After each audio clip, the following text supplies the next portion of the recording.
امریکہ آج سے آبنائے ہرمز کی ناکہ بندی کرے گا۔ امریکی صدر کی جانب سے ایسا کہا گیا ہے۔ جہازوں کو ایرانی بندرگاہوں میں داخل ہونے یا نکلنے کی اجازت نہیں ہوگی۔ ٹرمپ کی جانب سے ایسا کہا گیا ہے۔ امریکہ آج سے آبنائے ہرمز کی ناکہ بندی کرے گا، جبکہ جہازوں کو ایرانی بندرگاہوں میں داخل ہونے یا نکلنے کی اجازت نہیں ہوگی۔ امریکی صدر ڈونلڈ ٹرمپ کی جانب سے ایسا کہا گیا ہے۔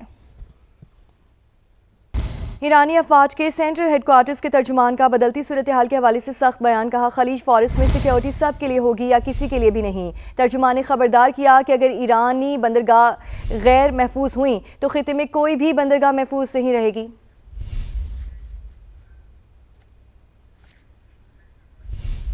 آگے بڑھیں اور آپ کو بتائیں، پاکستان نے ایران اور امریکہ کے درمیان جنگ بندی میں توسیع کی کوششیں تیز کر دی ہیں۔ وزیر اعظم شہباز شریف کا قریبی رفقا سے مشاورت کا فیصلہ، سعودی ولی عہد کی دعوت پر جلد دورہ ریاض کا امکان بھی ظاہر کیا جا رہا ہے۔ وزیر اعظم نے قریبی رفقا سے مشاورت کے لیے وفاقی کابینہ کے سینئر اراکین اور اعلیٰ حکام کا اجلاس بلانے کا فیصلہ کیا ہے۔ ذرائع کے مطابق ایران امریکہ مذاکرات کے بعد کی صورتحال کا جائزہ لیا جائے گا۔ جنگ بندی پر عمل اور توسیع کے حوالے سے کاوشوں پر غور ہوگا۔ دوسری جانب سعودی عرب بھی ایران امریکہ جنگ کے خاتمے کی سفارتی کوششوں میں شامل ہے۔ پاکستان اور سعودی عرب کے درمیان اعلیٰ سطح کے رابطے اور مشاورت بھی جاری ہے۔ ولی عہد محمد بن سلمان کی دعوت پر وزیر اعظم کا 1 ماہ سے بھی کم عرصے میں دوسرا دورہ سعودی عرب متوقع ہے۔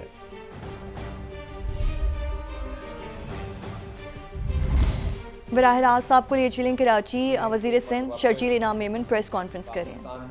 کی اہمیت اجاگر ہوئی، پاکستان کے اس ہمارے ہرے پاسپورٹ کی جو ہے اہمیت اجاگر ہوئی، اور خصوصی طور پر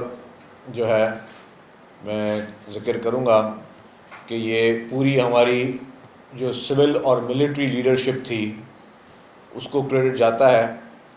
کہ حکومت پاکستان اور ہماری حکومت پاکستان میں تمام اداروں نے جس طریقے سے ایک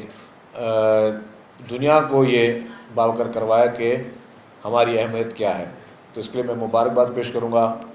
پریزیڈنٹ آف پاکستان کو، پرائم منسٹر آف پاکستان کو، اور army chief general Asim Munir صاحب کو کہ یہ پورے پاکستان میں جو ہے الحمدللہ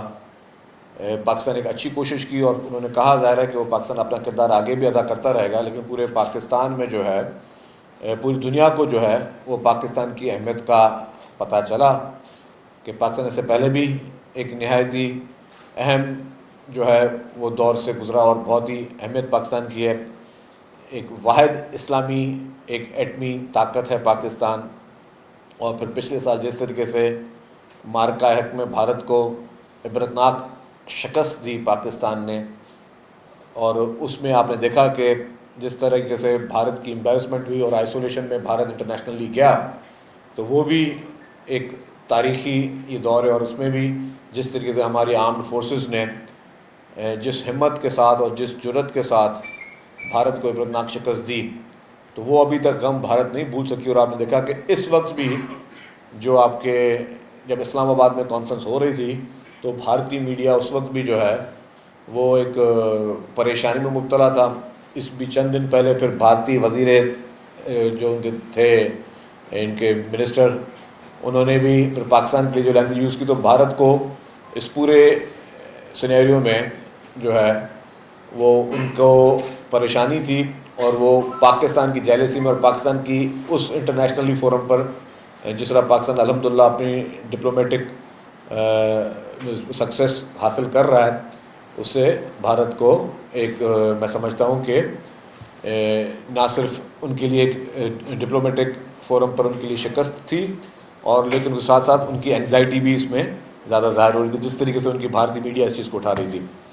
اب آ جائیں جی، یہ پوسٹ وار کے بعد جو حکومت سندھ جو مین مدعا ہے جس کی وجہ سے میں نے پریس کانفرنس آج رام نے رکھی ہے، کہ حکومت سندھ جو ہے جس نے اس انٹرنیشنل سینیریو میں اور پھر آئل پرائزز کے بعد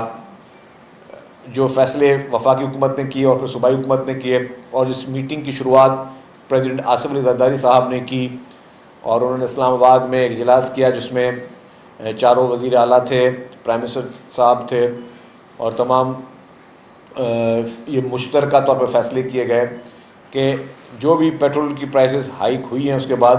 کس طریقے سے غریب آدمی کو ریلیف پہنچایا جائے۔ کچھ فیصلے ایسے تھے کہ جو کہ کلیکٹیو ہوئے تھے، جو کہ فیڈرل گورنمنٹ اور سارے صوبے کریں گے، پھر یہ کچھ صوبوں پہ چھوڑا گیا کہ کہ کچھ فیصلے آپ خود بھی کریں, آپ کس طریقے سے اپنے بجٹ کو دیکھ کر حکومت سندھ جو ہے وہ مختلف صوبائی حکومتیں اپنے لوگوں کو فائدہ پہنچا سکتی ہیں. تو پیپلز پارٹی, میں سمجھتا ہوں کہ پیپلز پارٹی کا ہمیشہ یہ ایک ہسٹری رہی ہے کہ پیپلز پارٹی نے ہمیشہ وہ کام کیا جس سے لوگوں کے لیے ایک دن کے لیے نہیں, فیوچر کے لیے فائدے ہوتے ہیں. شہید ذوالفقار بھٹو صاحب کے دور میں شناختی کارڈ انٹروڈیوس ہوا. پھر اس کے بعد آپ نے دیکھا کہ پریزیڈنٹ آصف علی زرداری صاحب نے جب 2008 میں تو انہوں نے یہ CNIC تھے, کمپیوٹرائز شناختی کارڈ, وہ انہوں نے شروع کیے. اور اس کے بعد پھر انہوں نے بے نظیر انکم سپورٹ پروگرام شروع کیا, جس سے ہمیں ڈیٹا ملتا گیا. آج اگر غربت کی لکیر کے نیچے کتنے لوگ ہیں تو وہ ڈیٹا آج BISP کے ذریعے لوگوں کے پاس موجود ہے. اسی طریقے سے پھر چیئرمین پاکستان پیپلز پارٹی جناب بلاول بھٹو زرداری صاحب نے جب سیلاب آئے تھے, سیلاب کے بعد پھر انہوں نے جو ایک انفراسٹرکچر جمع کیا, اور وہ کیا تھا دنیا کی تاریخ کا سب سے بڑا جو ہاؤسنگ پروجیکٹ ہے, دنیا کی تاریخ کا سب سے بڑا ہاؤسنگ پروجیکٹ, اس میں جو ہے لوگوں کو 21 لاکھ خاندانوں کو گھر بنا کے پاکستان پیپلز پارٹی کی حکومت سندھ جو ہے وہ دے رہی ہے. اس کے بعد بھی ہمارے پاس ایک بہت وسیع تر جو ہے وہ ڈیٹا پاکستان کو, ہماری سندھ حکومت کو ملا, اور آپ نے دیکھا اس کے تحت بہت زیادہ جو ہے ہمارے پاس اب وہ قوائف موجود ہیں. پھر اسی سیلاب میں جو ہے پریزیڈنٹ آصف علی زرداری صاحب اور چیئرمین بلاول بھٹو زرداری صاحب, اور خصوصی طور پہ میں کہوں گا کہ محترمہ فریال تالپور صاحبہ اور پھر چیف منسٹر صاحب کی بات, جو انہوں نے ایک فیصلہ کیا کہ جی جو سیلاب میں جو متاثرین ہیں اس میں جن جن لوگوں کی زمینیں کو نقصان پہنچا, جن لوگوں کے کاشتکاری کے لیے ایشوز ہوئے, ان کا بھی ڈیٹا جمع کیا گیا. پھر آپ نے دیکھا ہوگا کہ جو گندم کی پاکستان میں جو صورتحال تھی اس کے لیے بھی, اور ساری چیزوں دیکھتے ہوئے ایک بے نظیر ہاری کارڈ جو ہے وہ سندھ حکومت نے لانچ کیا. اور اس میں کیا تھا کہ ڈیٹا ہمارے پاس تیار تھا, وہ ڈیٹا ہمارے پاس موجود تھا. تو ابھی جیسے ہی سبسڈی کا فیصلہ کیا گیا کہ جو پیٹرول کی قیمتیں بڑھی ہیں اور لوگوں کو ریلیف پہنچایا جائے, حکومت سندھ نے فیصلہ کیا کہ جی ہم 1500 روپے پر ایکڑ پہ ہر کسان کو دیں گے. اور صرف فیصلہ نہیں کیا, اب جب میں آپ سے بات کر رہا ہوں تو ٹوٹل جو ہے وہ 3,30,966 330,966 بینیفیشریز کو ابھی تک وہ پیسے مل چکے ہیں. یہ 3,30,000 وہ کاشتکار جن کو, یہ کاشتکار نمبر بتا رہا ہوں, اس میں ایک ایک کو, اور اس میں ہم نے کرائیٹیریا یہ رکھا تھا جس کے پاس 1 ایکڑ سے لے کے 25 ایکڑ تک زمین ہے, ان کو 1500 روپے پر ایکڑ کے پیسے منتقل بھی ہو چکے ہیں. یہ چھوٹی اچیومنٹ نہیں ہے, کیونکہ آپ کے پاس ڈیٹا تھا, کیونکہ آپ لوگوں کے لیے کام کر رہے ہیں. اور پورے پاکستان کی واحد صوبائی حکومتیں میں, پورے پاکستان میں کسی صوبائی حکومت نے اس طرح ڈیٹا جمع نہیں کیا, اور پورے پاکستان میں کسی صوبائی حکومت نے ابھی تک اس حد تک, جیسے ہم نے کہا کہ کاشتکاروں کو ہم ریلیف پہنچا رہے ہیں, تو ان کو ریلیف پہنچ بھی چکا ہے. اور چند دن پہلے ہی ہم نے گندم کی جو ہے گندم اگانے کے لیے, کیونکہ آپ نے دیکھا کہ گندم کے لیے پرابلم یہ تھا کہ گندم جو ہے وہ برساتوں میں بھی خراب ہو رہی تھی, پھر اس کے ریٹس پھر آ گئے جی کہ جی سبسڈی نہیں دے سکتے, IMF کے ایشوز اور باقی, یا اس کے آپ سپورٹ پرائز نہیں رکھ سکتے, تو گندم کی کاشت کم ہو رہی تھی. حکومت سندھ نے کہا کہ جی ہم جو گندم کاشت کرے گا اس کو چلے ہم گندم کی سپورٹ پرائز نہیں دے رہے, لیکن اس کو ہم DAP کی بیگ اور یوریا کی بیگ جو ہے ہم اس کو فری آف کاسٹ پرووائڈ کریں گے تاکہ انکریج کریں. اور اس کی وجہ سے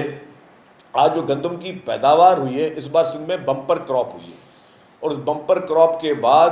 ہمارے پاس وافر مقدار میں گندم موجود ہے. پھر انہی کاشتکاروں کو جو میں نے بتایا کہ کیونکہ اب آگے بھی انہوں نے کاشتکاریاں کرنی ہیں, گندم تو اب اترنا شروع ہو گئی ہے, تو اس کے لیے کیونکہ یہ ڈیزل کے پیسے مہنگے ہو گئے تھے سب چیزیں, تو 1500 روپے پر ایکڑ جو ہے